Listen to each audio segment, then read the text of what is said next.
All right, we're here with Jim Gale. Look at him. He's walking and talking. He's doing it all. He's eating some papaya he just got from his food forest. Look at that. People who are actually creating action for freedom by growing their own food. This is what we've been documenting lately. When I say we, I mean Jonathan Wright, St. John, Chai Dester, the third, and Jim Gale and myself, Corey Angelat. We all made videos and we continually make a lot of content to inspire our fellow humankind to actually do something with their life, with their energy, and put it toward a cause that will actually help feed the world ultimately. And a very unifying cause. Most people will not agree. Like, yeah, like it's wrong to feed the world. No, most people say, yeah, it's great. We're feeding the world. This is awesome. And we can do so in a food forest. So we're all doing this at our own place. Jonathan, you've got his own food forest. John, you're starting it. I'm starting it.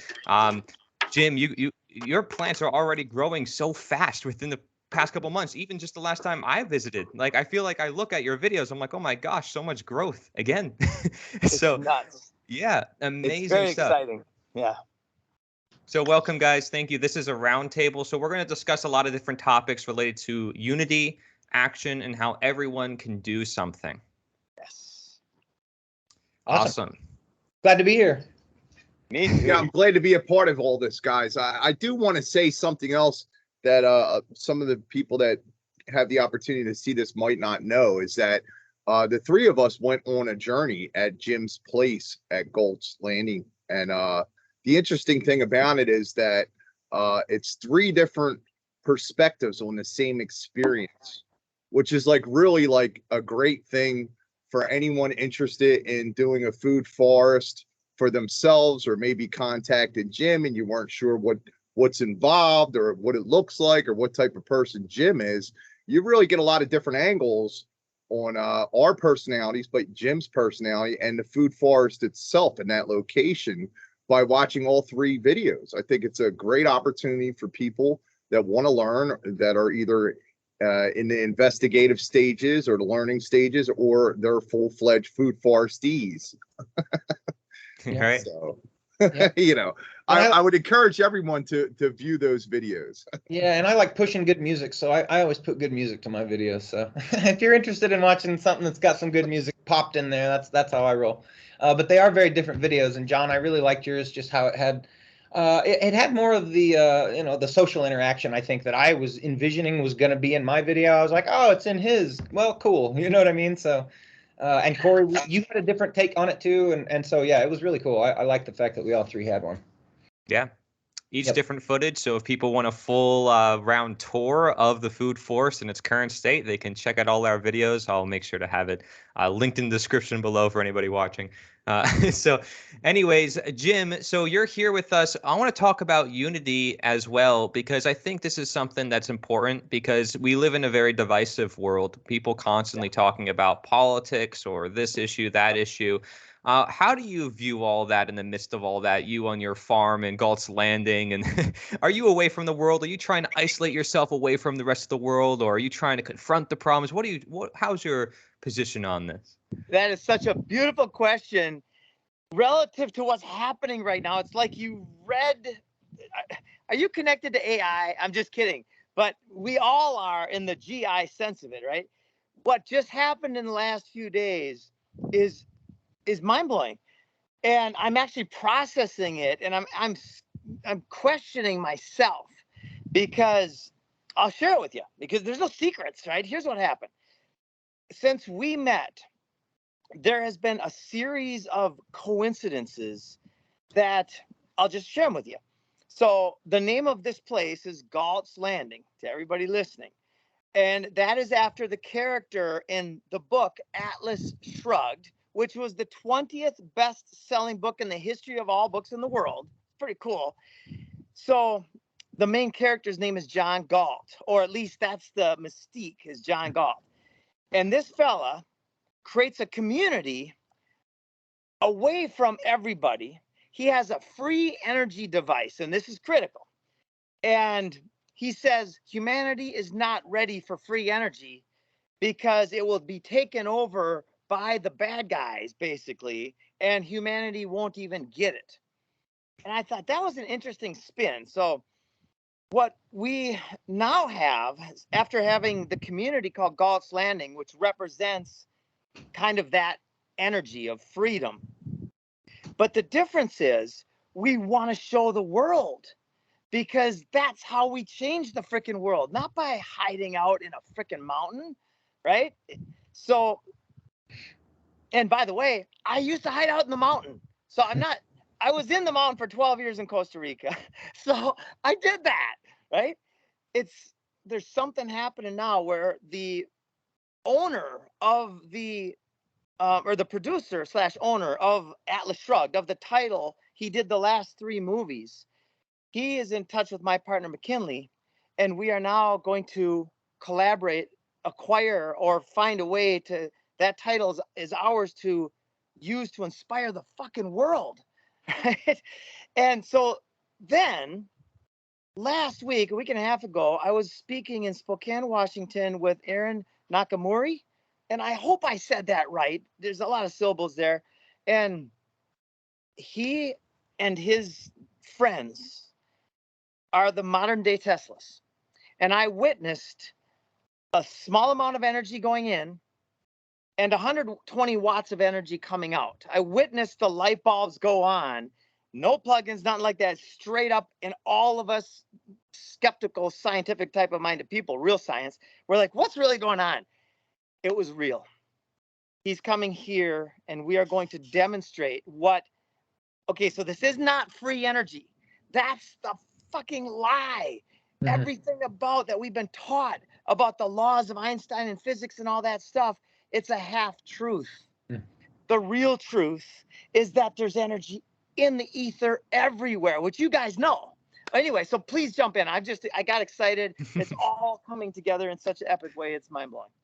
So you think the growing the food, the energy, all this is going to sort of come together and everybody's sort of, they're all fighting for freedom, would you say? It's all open source. Okay. So that's the answer. That is a big yes. What we are going to do, because this needs to be open source, the only way humanity overcomes what's going on is when we let go of all need for control and just give with everything we got. Mm-hmm. Serve the world. And I mean, I'm living in paradise now. I was dead broke 26 months ago. Jump into it full on, and it's good. It starts coming up, man. The parachute appears after you've already jumped. Yeah, that's you. Yes. That's what happened to me when I started making content. It's a much smaller jump that I made, but I was like, well, I don't know what to do. Mark Passio's on the screen screaming at me that you're a bitch. You need to make content if you know something. And I was like, all right, well, I'm a bitch and I need to make content then. And I was like, I have no clue. I was like, I bet I could find somebody that could build me a website and I could pay him though. And then she did. And I asked her if she could help me learn how to do some videos. And she said, yep. So I said, okay, I'm doing it. And then 2 days later, I got an email from Mark Passio saying, hey, I got this awesome class where I'll teach you how to do all that stuff. And so, like I said, literally, I was handed my parachute after I just was like faith and courage and I'm bailing out. You know what I mean? Dude, that's badass. Yours is a much bigger leap, but similar story. So yeah, very cool. Oh, yeah, but buddy, I've been obsessed about this leap for 16 years. Yeah, and cool. So, it's just a difference in the amount of energy that we put into it. And together, that's the beauty of it. Together, we're done. We win. The Garden of Eden, enlightenment is literally our prize. Absolutely. I'm about ready to make another big ass leap, man. A much bigger one. I'm going from a house with a food forest that I just put in, and I'm going to sell it, and because I can now, which is crazy that I have a house. It's just all this stuff is happening to me so fast. It's crazy, taking care of my mom and doing all this. And then now it's like, okay, so I'm going to go purchase, roughly 10 acres, build a Freedom Farm Academy, customize it to what we want to do. I'm inviting John and Bobby to come be an animal preservation. I just think all that all works. And so I've already got the name Dandelion Hills, which just really ultimately refers to like healing. You know what I mean? So like the whole thing, it's a synchronistic, if you build it, they will come. And so faith and courage, man. And it's all inspired by you. So that's why I'm telling you and saying thank you as well. Thank you. That's beautiful. Yeah, that's awesome, Jonathan, that you're doing that. And it's like I feel like it's the same thing here. Like when I took the leap, obviously there was a good part of me who was like, I got to start doing something, speak out about what's going on. And this was way before COVID. You know, this is way before anything happened. This was like 3-4 years ago, 2019, before COVID. It's crazy because COVID happened like a couple months after I started my channel, and I was still doing my thing. I was still being myself. I was still promoting the truth and freedom. There was just a lot more people were starting to realize in that moment, like, oh shoot, it's important to look at this. And I think more and more of humanity is going to be like, oh shoot, it's more important to look at our health, more important to look at our freedom, and they're going to get these wake up calls time to time. And one of it might be, Jim, I want to get your view on this: a collapse in society. There's a lot of talk in independent media about how there could be potentially an economic collapse and the food shortage. We saw within like the 2019 era, 2020, there were food shortages in stores and people were rushing to get toilet paper and all this stuff. Do you think something like that could happen again? And do people have to be careful about it? Of course, do they need to start growing a food forest? What do you think about all that? So society has collapsed, and it's being held up on ways that have never been done like this before, unless the society collapsed 100% of the time, right? In fact, 100% of fiat currencies fail. The average is 29 years. In every way, the poisons, the ecology, this is the full contraction to the max until we do what we're doing, which we're already doing it. What's already happened is it's already the good, the love, the joy, the solutions are already going exponential. We just got to enjoy the ride. Yep. And would you say, would you say sometimes independent media could be fearful for some people when they do say these things like, oh my gosh, collapse is happening, and they're not telling people to grow food or sharing with them how to do it like you are?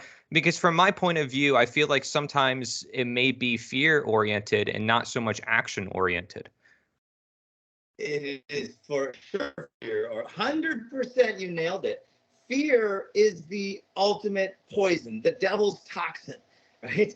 The coronavirus, I mean, the crown's toxin. It's so amazing. So to recognize that the only way that we will achieve freedom is if we do it, if we earn it by simply doing it. So then how do we do it? Well, that's how we do it. We ask the new questions leading to the new answers, and it's already going exponential. So mainly just have fun and serve and enjoy the ride.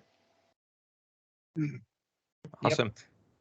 Hey, John, you had a story that you shared with me when we were at Galt's Landing, and I wanted to bring it up. It was about Native Americans and how they grew plants, and sort of how colonialism came in and sort of split everything and made everything strict.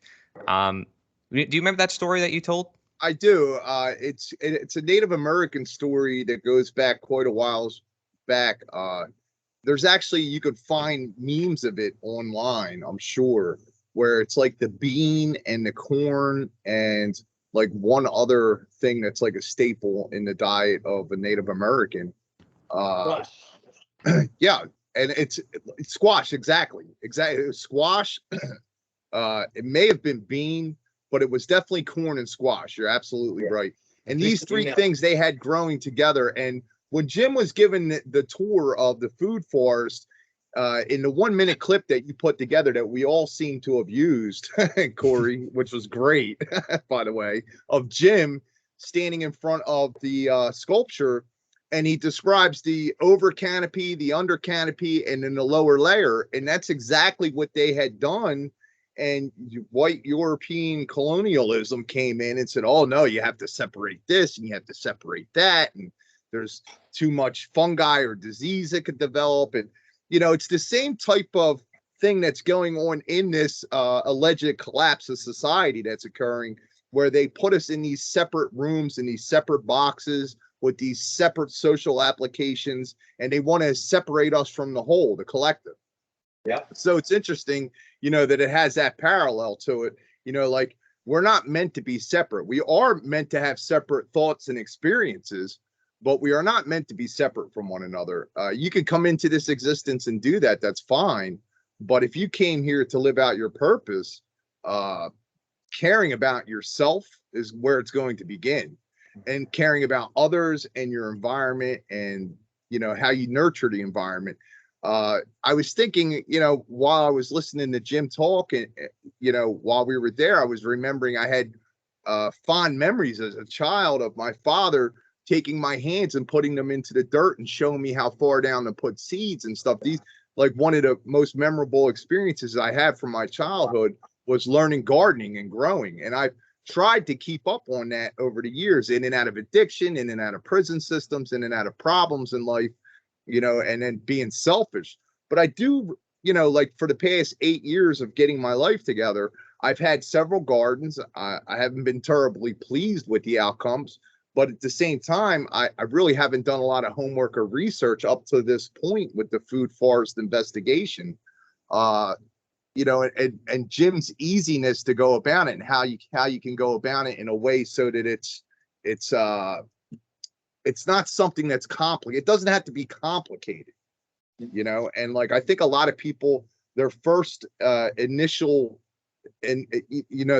start of anything is what prevents a lot of people from doing things.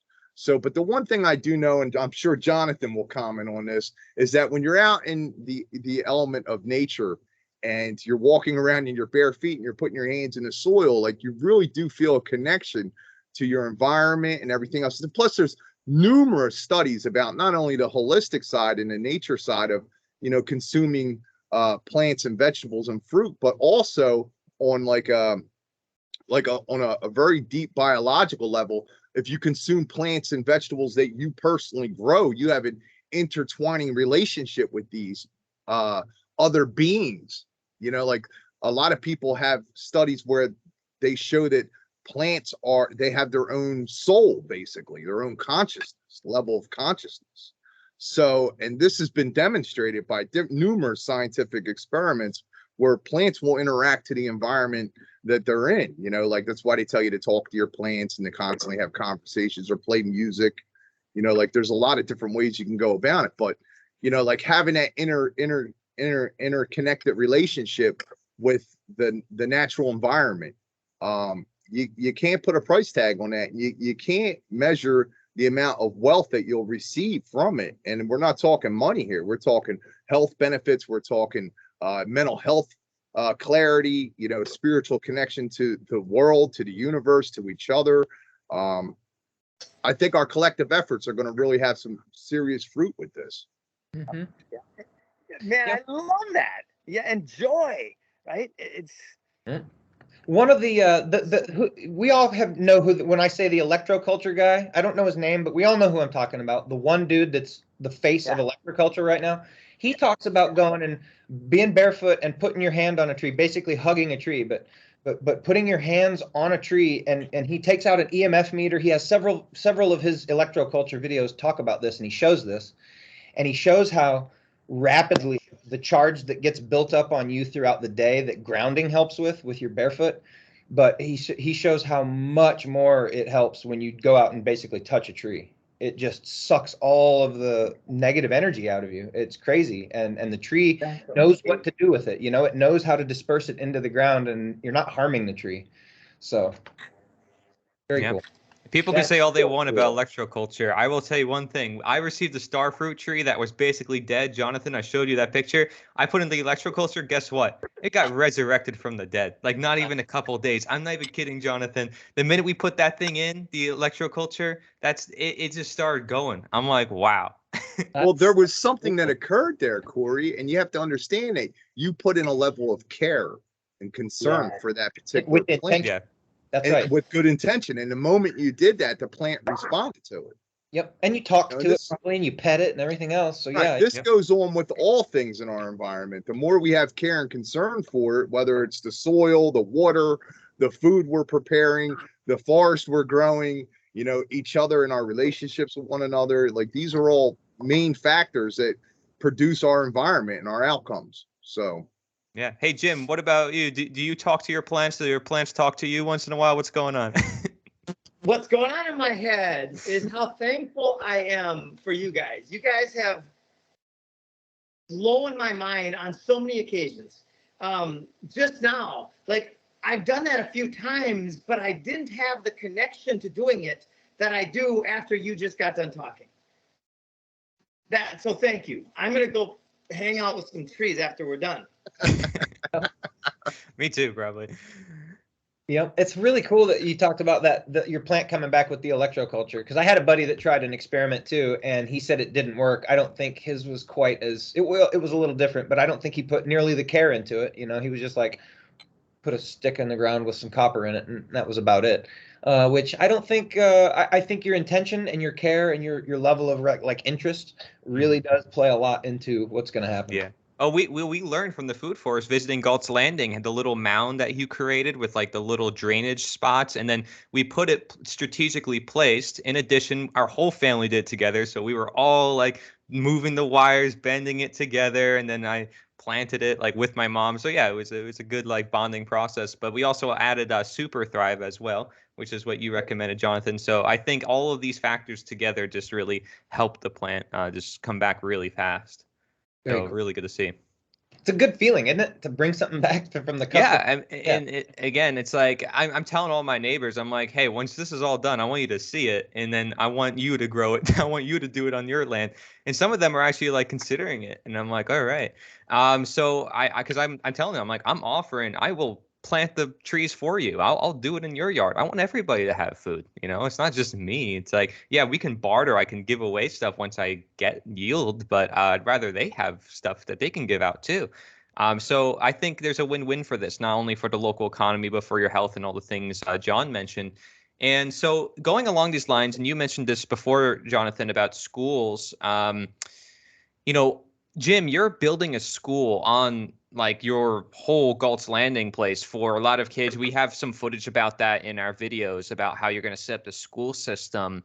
And, you know, why is it that the current schools are flawed? Just for anybody who's curious, like, why is it that the school system needs an alternative, and why is your school going to be better? Well, because our school is going to teach the principles and ethics of permaculture, which are God's laws, which are do no harm, steward the land, serve people, create a yield, which is entrepreneurialism, and then reinvest the surplus. Yep. And that just makes so much sense. And then that's just the layer that I'm so excited about. The layers that Leah and Lauren and her partners have put on this had me in tears for probably 30 minutes out of an hour and 20-minute meeting. It is the bridge. The school is the bridge. It's open source, right? We don't have, anybody can do whatever they want, right? So when we share the model, if somebody says, I want to do it on my own, do it on your own. Here it is. If you want to collaborate with us, then by doing so, you would support the team of people who help fill in layers of the details, right? So anyway, it's going to be the bridge between our communities and the outer communities, in which the students are propagating and supporting the nursery. They're growing all of their own food. They're doing classes on beehives and permaculture and layering and everything you can imagine. That's going to be what the school does. And by way of creating value, the school is going to get a return on that energy input. And it's going to be the first completely self-supporting financial school model that I'm aware of, where it produces its own yield to the max. Awesome. Yep. And Jonathan, you said you're starting up a similar school to that. Like, is it going to be structured similarly? You guys are going to learn from each other? Or do you have any plans about it?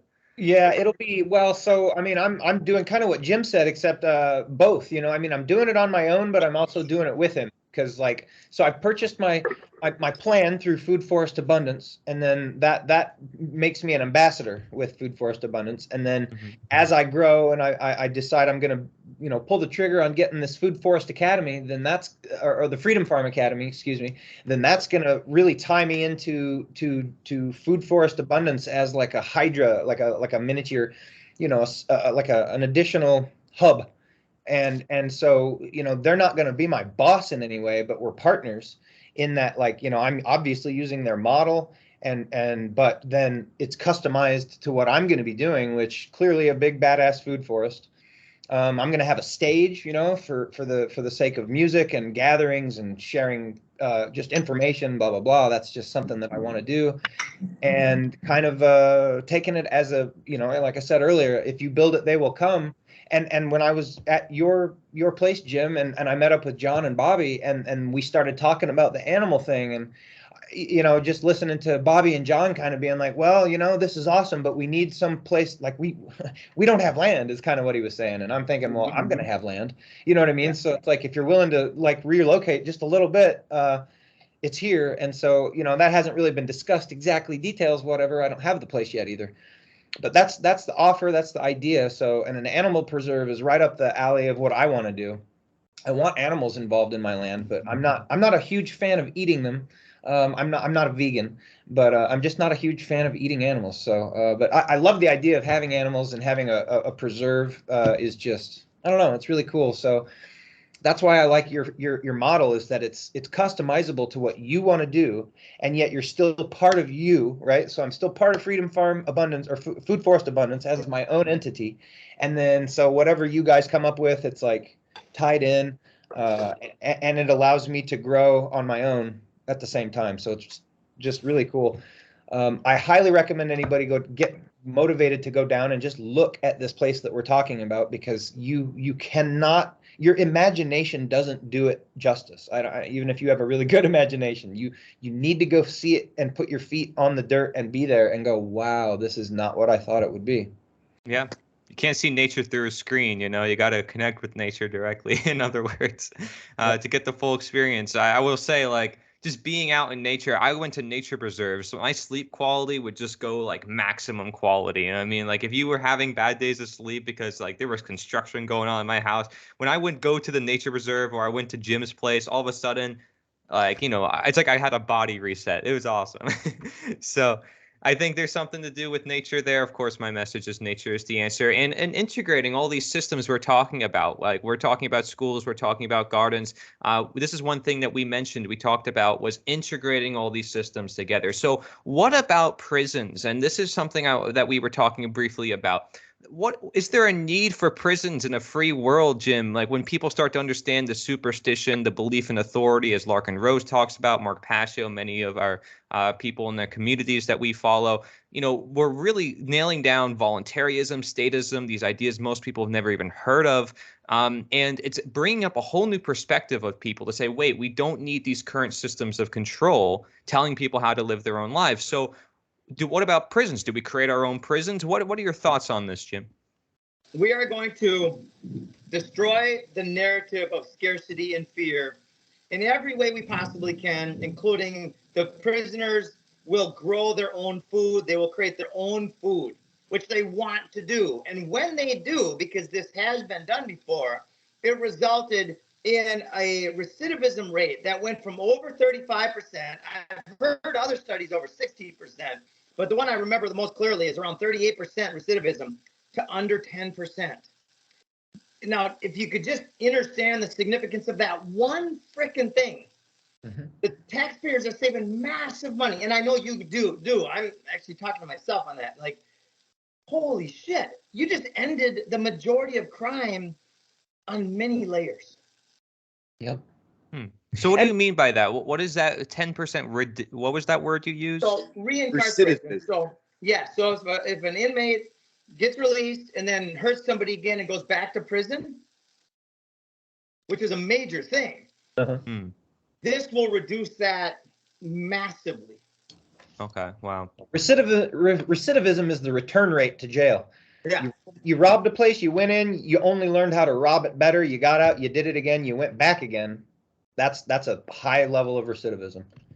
Now, John, you've been in the prison systems a lot. I want you to share your experience as well, a little bit, because I know that like over 90% of what crimes in America like are victimless, so they're not even considered crimes, like no victim, no crime. So what's going on? Your experience and what you think? I will say this, my own experience being inside of the prison system. I was in a place called Broad Meadows, and it changed its name several times. It changed to Delaware County Prison in the state of Pennsylvania, County of Delaware, just outside of Philadelphia in Southeast Pennsylvania. They had, very long time ago, they actually grew their own food on the property and fed all the inmates and donated food to surrounding churches back when the prison was first developed. And what has happened, just like in our society, we've got from those things. And now the food comes on a tray and it's pre-processed, pre-packaged, substandard, you know, whatever the situation is. But the one thing you will hear from anybody that's ever been incarcerated, you will not hear them speak about today in the jail system. You will not hear them say anything positive about the food that they eat there. I've never heard of great food inside of a jail system. And I'm not a proponent of, you know, celebrating people that commit crimes or harm others. No, What I am a proponent of is, you know, people that, you know, learning a new skill set, learning a new trade.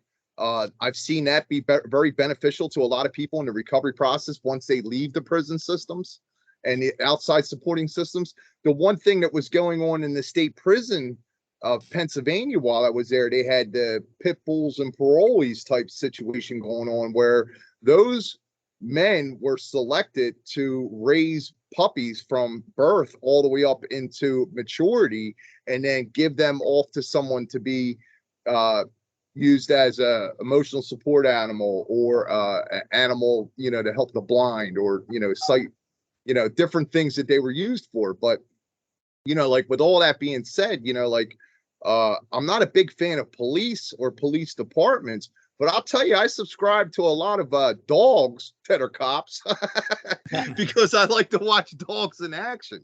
Yep. You know, but here's what it comes down to. We have to come together. Look, the society that we currently live in, we all know it's broke. We all know that it's going to take an awful lot to get it fixed. Of course, what you're speaking of, Corey, is eliminating the jail system, which is a huge step.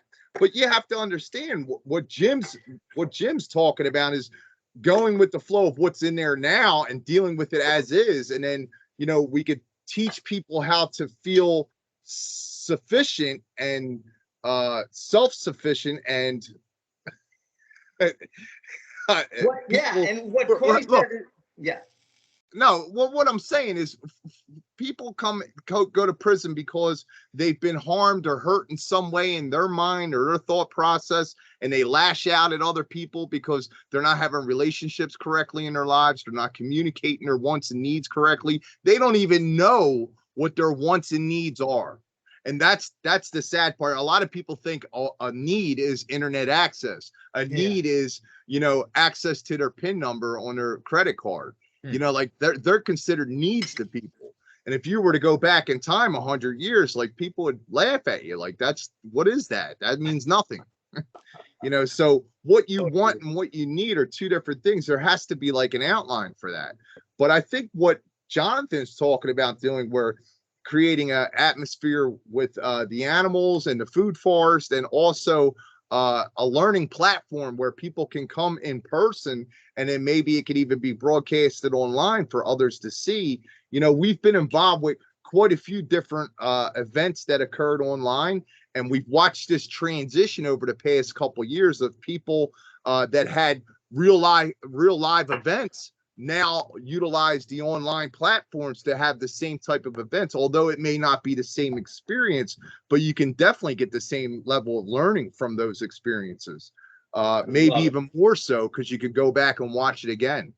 You know, I'm one of those type of people. I like the hands-on knowledge. I like the experience of things. When I show up and I have my intentions in a good way, and I have my care zoomed in on something, man, I just don't think that there's been anything that has inspired me or motivated me quite as much as what I've seen at your location there, Jim. I came back from that whole experience, like not just refueled, like what, you know, like regrounded, like Corey was saying, but also with like a whole new outlook, a whole new agenda. Like, let's get the community involved. Let's get our neighbors and you know, our friends and family, and like let's get everybody involved on every level possible. And yeah, we will penetrate those prison walls.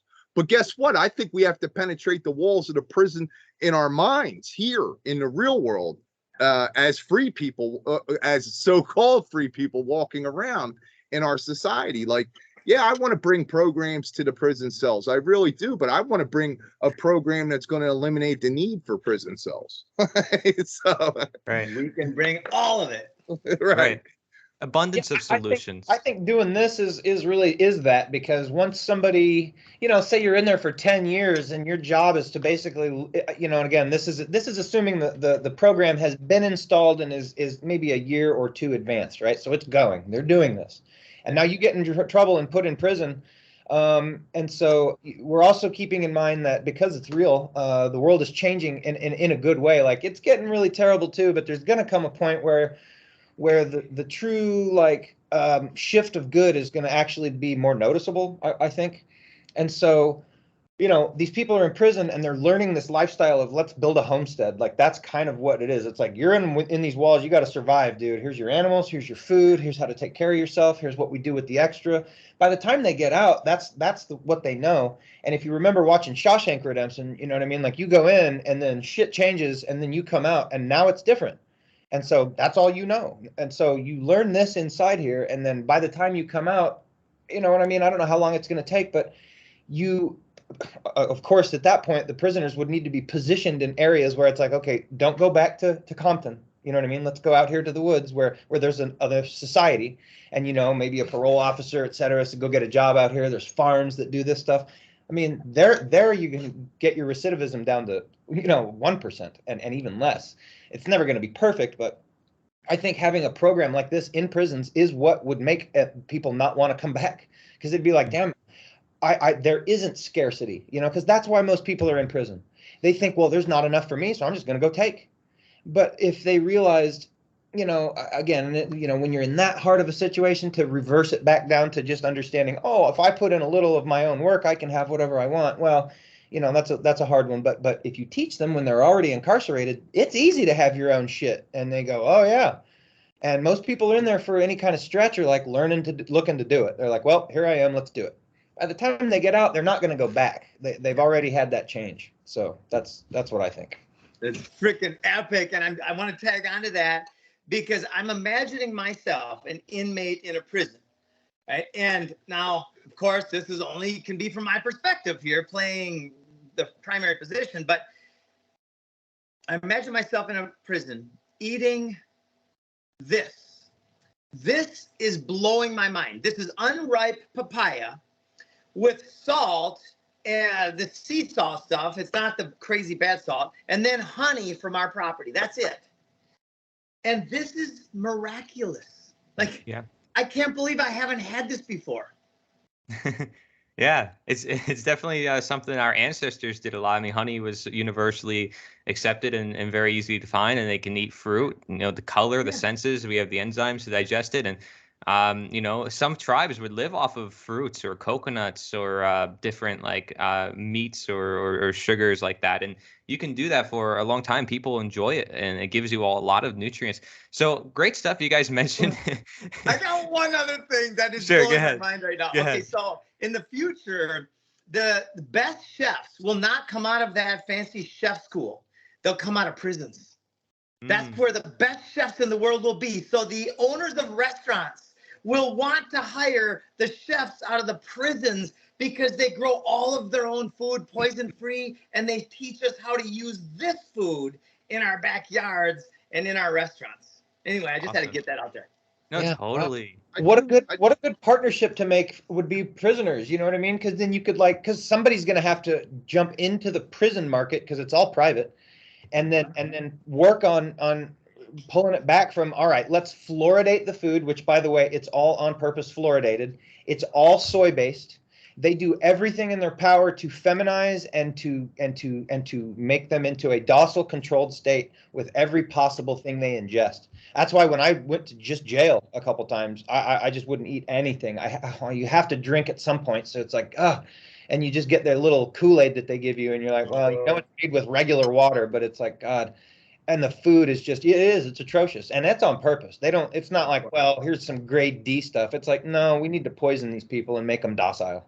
Yeah, I studied the works of abolitionist Jeremiah Hacker, who visited jail cells in the 1800s purposely because he's like, this is our fellow man. Why should we ignore it? I get it. There are people who may have done bad things, but if they've done bad things, that means they have an imbalance or something wrong with their lives. Why do we want to make it worse?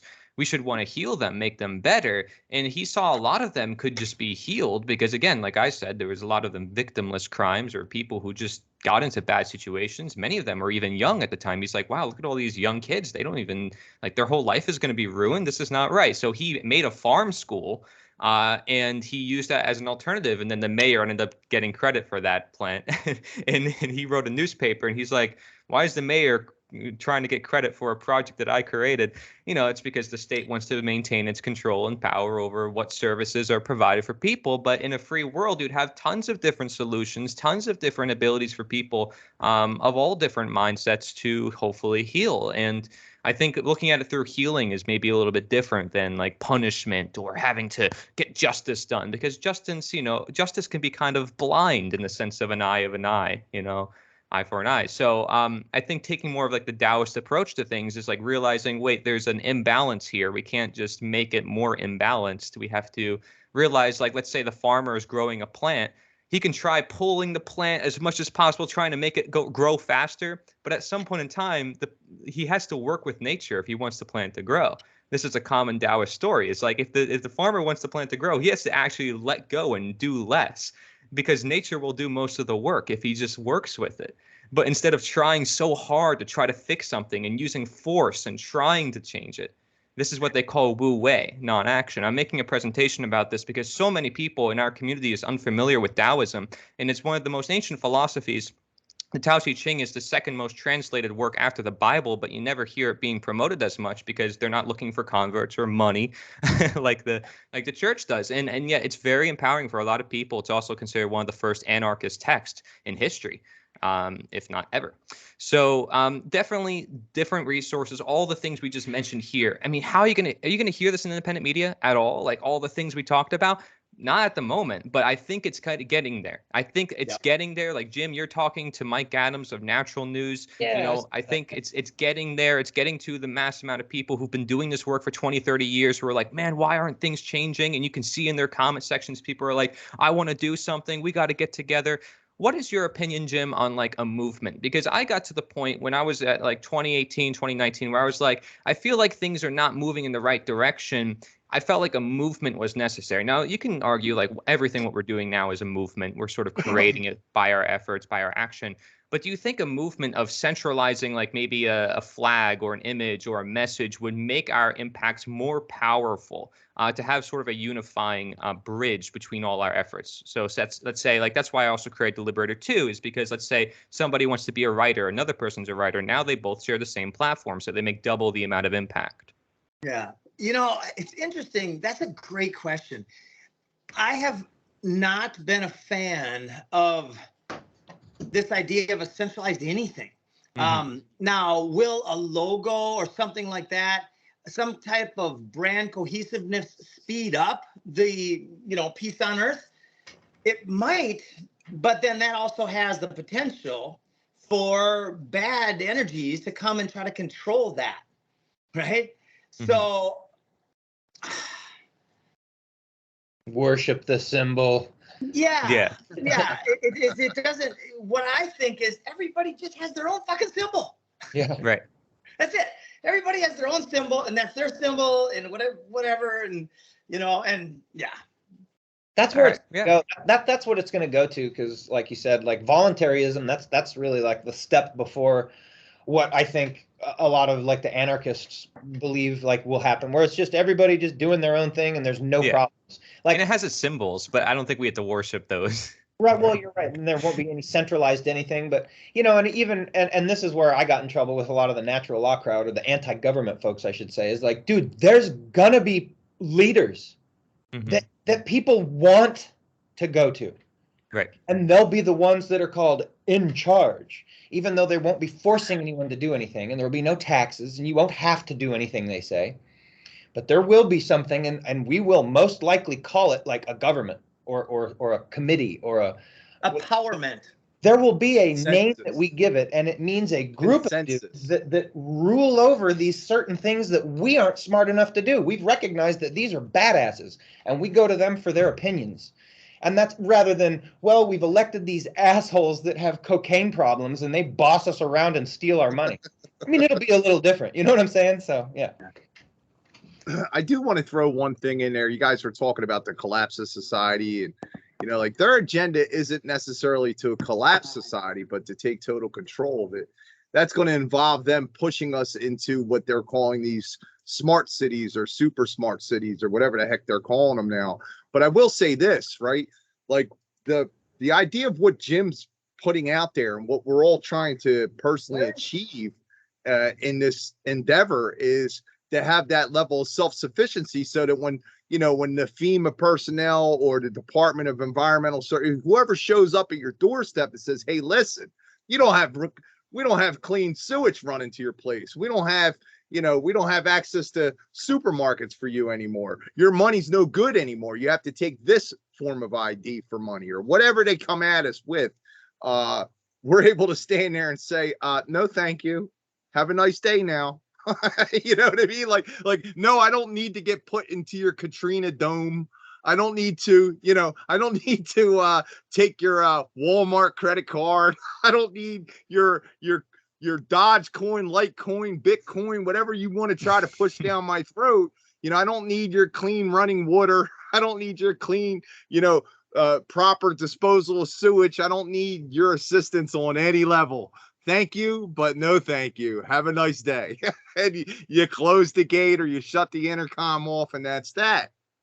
And this is what a lot of people aren't realizing, that like the biggest struggles and problems on a mental health level that most people you talk to, it's financial, it's lack of time, lack of resources, lack of energy and ability, lack of knowledge, right? But this type of environment, it fuels those things. It fuels resources. It fuels networks. It fuels, things that you're not going to be able to get unless your new gatekeeper's handing it to you. Whoever the puppet they put in the front of the gate is. Whether it's Trump or Biden or DeSantis or even Kennedy himself. Any of them people. Yeah. I don't need their assistance. That's what I'm striving for. And I think that Jim's got a great example going on over there. Yeah. When these people start organizing what we are all advocating, then we will all support them, I believe, right? Yeah. Yep. And also Yep. there are people that we need a president that is in our mindset, because we can't go from where we are right now to nothing.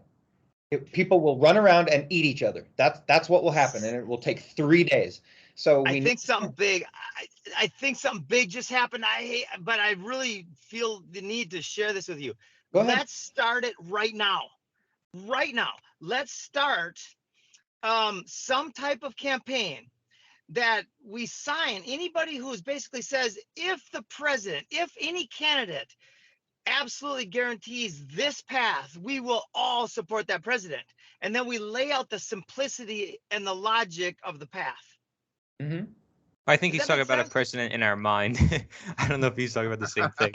I'm talking about somebody that people can listen to and go, all right, this guy's talking sense. And Vivek Ramaswamy, I personally wouldn't support anybody being full-on voluntarist. I wouldn't support anybody. Have you heard anything Vivek Ramaswamy has said? It wouldn't matter to me, only because if they claim to be in a position of authority, it goes against the conscience of an individual. It's an ignorant statement, man. You haven't heard what he said. That's all I'm going to say. Look into what he said.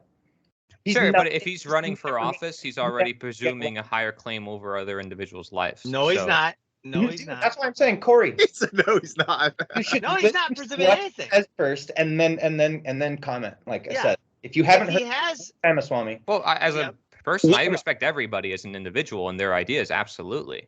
Yeah, but I'm saying if they're running for office, that's the nature of the action. We live in a system where there is a president right now, and that's not going to go away. You don't have to support it. What I'm saying is there's millions and millions of people out there that need that. They're not where you are, Corey. They're not where we are. I don't think they You need it. need someone And to tell them, the hey, belief that They need think it they is the need it issue. is what Jonathan's saying. Can They I think- jump in they here think. because I've got That's a the way scary- to Jim wants explain to this. chip in. Let's let Jim see what he Alright. has to say. So there is a way to explain this. This fella, who I have never heard talk, and I want to now, if he has a certain set of gifts and he can influence the energy flow from the evil to the good, then it would be immoral for him not to do what he's doing. right? And Okay, he- so yeah, it- and that's fine. Saudi- He's educating people. He's going to But do. if you presume authority that, He's but That's to an presume- assumption. people up. That's an assumption. well, I'm saying if he's running for office, right? Yeah, but no, he might simply recognize that by following a certain series of events, he can be in a position to literally shut that shit down and Yeah, do what we're 100%. talking about. 100%, dude. And it Yeah, never happens from Wait, somebody. be in a not- position, but that creates the dependency that the individuals or Yeah. order followers who No, aren't it doing on doesn't. their own. It's his. Do I no, create that's- dependency? No, Do it doesn't. No, Okay, because you're not so, running for office. I am in Office isn't the the- office of Jim Gale. It I Right. am. Well, that's a different office. In I'm my running It's for not the office office I'm for talking John, about. right? Yeah, but no. It's Yeah. I do my best to inspire a shift towards self-reliance. Yeah. And I've got a Right. particular platform to do so. So anyway, That's totally educational. There's no violence. There's no belief in authority present. There's no statism. So I have no problem with that. Yep. Yeah. And again, like I said, dude, what I'm telling you is the people that don't know any of this stuff, they need a leader to explain, hey, we're gonna turn all this shit off, and you A guys real are leader, yeah, figure it out for yourself. Now, but not again, an authority. would listen to some. I'm with you, brother. Corey, I'm 100% with you. If you would listen to some of the things that this guy said, I wouldn't have to, like, I don't know, frustratingly try to explain that Brother, he's let's not discuss it. trying This to is be fun. in I office. understand. You don't have to, try to He convince has to me. of hit a anything. platform. He has to hit a platform where he can be heard. Okay, so he's going to actually make change. There's he doesn't have a snowball's chance in hell. Yeah, if you're Well, going up there just to be heard, I have no problem with that. But if you're going up there saying I want this Hang on, position, hang on a second. To Hang on. control people. Hold Yeah. on a second. He's waking people up to the idea of what he's saying. And again, because nobody's actually heard what he said, he's talking about turning off the IRS. He's talking about getting rid of basically Congress and Senate and making it how it used to be, where farmers will come in and work for 4 years for free and get a small salary, and then off you go. I mean, the level of reform that he's talking about, literally abolishing the IRS, like that one is just so big. It's hard for me to, in my mind, go past it. And there's like 6 other huge points that are like, he's going to eliminate the Department of Education, just full scale elimination of stuff. And how does that? Yeah, and I'm just asking you, like, how that actually happens, because people are just stepping down from a position of which they were usually just compliant. And so, like, on a mental level, I'm always looking at the mental state of humanity and looking at, like, what needs to be done through the moral suasion. All I'm saying is that change can never happen through one individual. Even if it does, it's only temporary in its manifestation. Well, Gandhi didn't make any change then? Jesus He did so without political office. He actually went to jail, and then the political office had to make a deal with him in jail and with a prisoner in order to get Gandhi's demands. Gandhi's message got out through politics. So you just made No, it didn't. Absolutely, because the politics is what.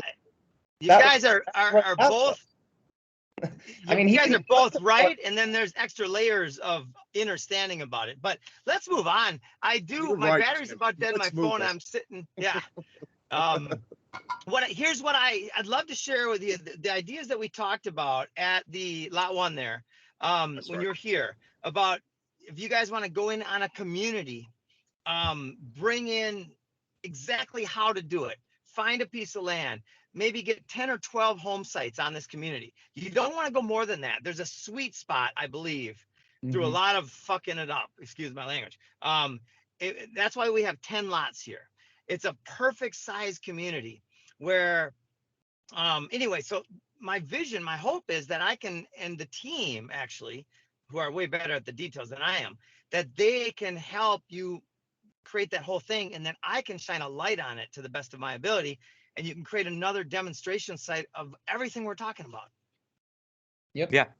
Yeah. And Jonathan, no hard feelings, man. You know, listen, we all care about voluntary interaction. I don't have any hard feelings. Listen, ultimately, I know I'm right, so I don't no hard feelings. You know what I mean? And maybe I'm not It's able my to way. maybe I'm not able to explain myself to the point where you can understand it, which is really, that falls on me. But I know what I'm saying is right, so it's all good. It doesn't hurt my feelings at all. I don't want to be right. I just want people I to just live their want own lives. people to care, That's man. I don't care if I'm right. I just want people to care. The truth of it is I guess what I'm saying. I understand I'm speaking truth, and so because you know, without somebody to teach, then there's no way to learn. So, and again, so we're talking about sizes of Oh yeah, platforms I and love that. teaching, just not coercing or being authority. That's not leadership. But yeah, so thank you for all that. And so like of course we have different views on different things, but we all generally agree here that voluntary interaction and, you know, nonviolent behavior is the way to go. And Do you so realize, Corey, that the entire conversation that all of us have had up to this point, when we talked about food forests, when we talked about self-sufficient energies and self-educations and, you know, all these things, there was no disagreement or issues amongst each other when we were dealing with just nature. As soon as we started bringing the idea of ideologies or political spheres into the discussion, now all of a sudden, and this is their tool, this is what they're banking on. They're banking on us not being able to organize and agree and utilize nature to our fullest. Right. They're banking on it. Trust me when I tell you this. The hardest thing, as someone who ran recovery houses in the city of Philadelphia with people that were fresh off of drugs or fresh out of facilities or prisons, you know, was like getting everybody on the same page. So what can we agree on? Well, we can definitely agree that we want to work to get away from this system. Jim's got a great model in place of how you can utilize the things that are naturally given to us, you know, to do that. And then Jim makes the open invitation for all of us to get in where we fit in. Now that to me is leadership. You know, leadership without authority, just as you said. Exactly. What I'm hoping to gain from this experience is to be able to contribute to every single person in this conversation and anyone that can hear this message, that if we work together and we bring our own set of skills and talents to the table and our own, you know, like gusto and enthusiasm and, you know, support one another in our endeavors, which it seems like me and Jonathan and me and you, Corey, we've done that, you know, the past couple of years that we've known each other. And now Jim's new to me, but he's not so new to you. He's definitely not new to Jonathan.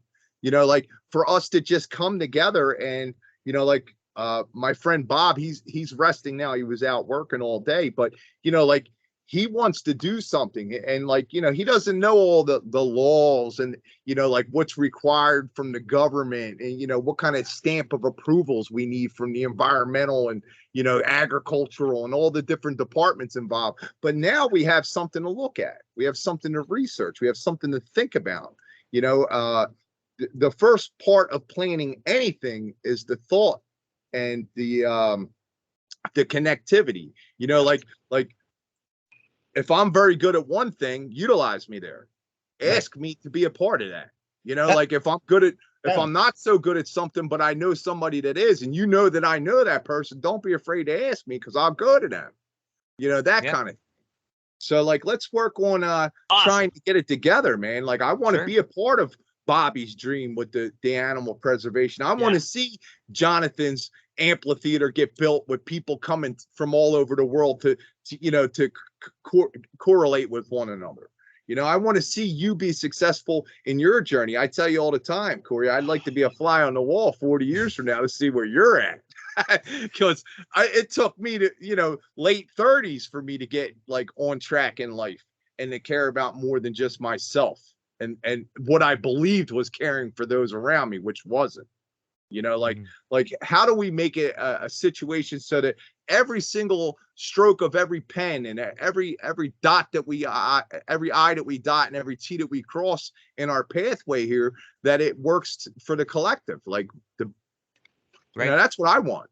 I want everybody to reach out with you saying that. No, seriously, like anybody who's listening to this, get involved. Like Jonathan said, maybe go to Galt's Landing, visit Jim Gale. I mean, he's open. Yeah, visit his we're all website, foodforestabundance.com. Yeah. That's a good way to start. Yeah, And reach Jim's out got to a lot of us. material out there. I didn't realize how much material he had until I went to his website.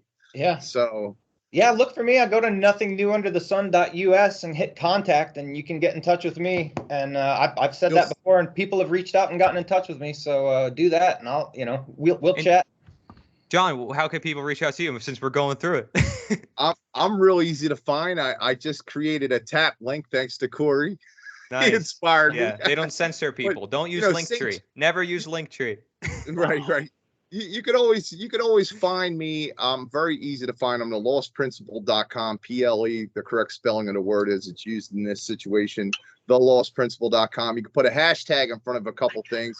By St. John, BYSAINT, John, St. John, by St. John, or Principle of Care, or Dynasty Recovery Lifestyle, which is Dynasty Recovery Lifestyle. Dynasty, kill selfishness, kill ego, and it's a nasty process, but the recovery, like this is the new recovery for me. See, I've healed from my trauma and my sicknesses and illnesses in life, my diseases, right? I've healed from the trauma of the system and all that. And I've been working towards not just like recovery from drugs and alcohol or the health industry or big pharma or any of those things. I'm working on recovery on a community level now that is unparalleled to anything I've done up to this point. And that's why I want to continue to keep moving forward with this, because when you could feed each other, it takes a lot of burden off the table.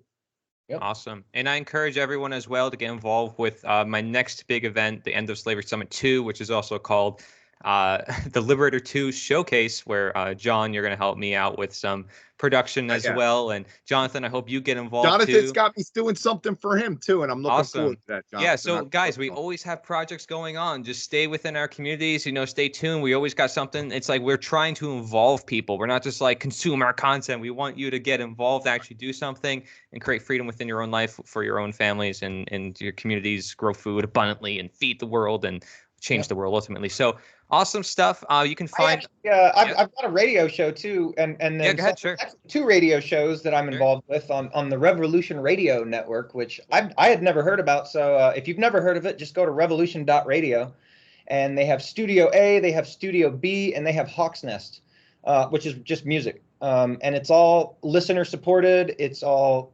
censorship free. It's all real radio, and it's all a bunch of people that talk about freedom and good loving stuff. I've got 2 shows on there. So one of them is Saturday, 6 to 8 p.m. One of them's Thursday, 6 to 8 p.m. The Thursday one is on Studio A. The Saturday's on Studio B. Awesome. Yeah. All right. And if anybody wants to see a lot more interviews, I actually did one recently of Vinny Eastwood. He's from New Zealand. He got arrested for peacefully protesting. Insane. The laws there and the government there is ridiculous. So, if you want to see, happened August 18th of 2020, and I think he's been battling that for like ever. Yeah. I interviewed him because he's still like doing the court case. He's fighting the system directly, and so if you guys want to check that out, you could also support him. Yeah, check it out. Because he's somebody who's been doing this work way longer than all of us. And it's unfair for him to be treated the way he has, even just with the independent media in New Zealand. All the new independent media is ignoring his court case and all the brave acts that he did. So it's an amazing story, but we have a lot of people like that involved. You can write an article, turn to a video. You can network with others. There's a networking section. You can send your activism, your events, your truth music, whatever it is. There's also the One Great Work Network live stream and website. There's a lot in this community. So I welcome you. I always welcome you to join our projects, get involved. That's theliberator.us. That's theliberator.us. Thank you, everybody, for watching.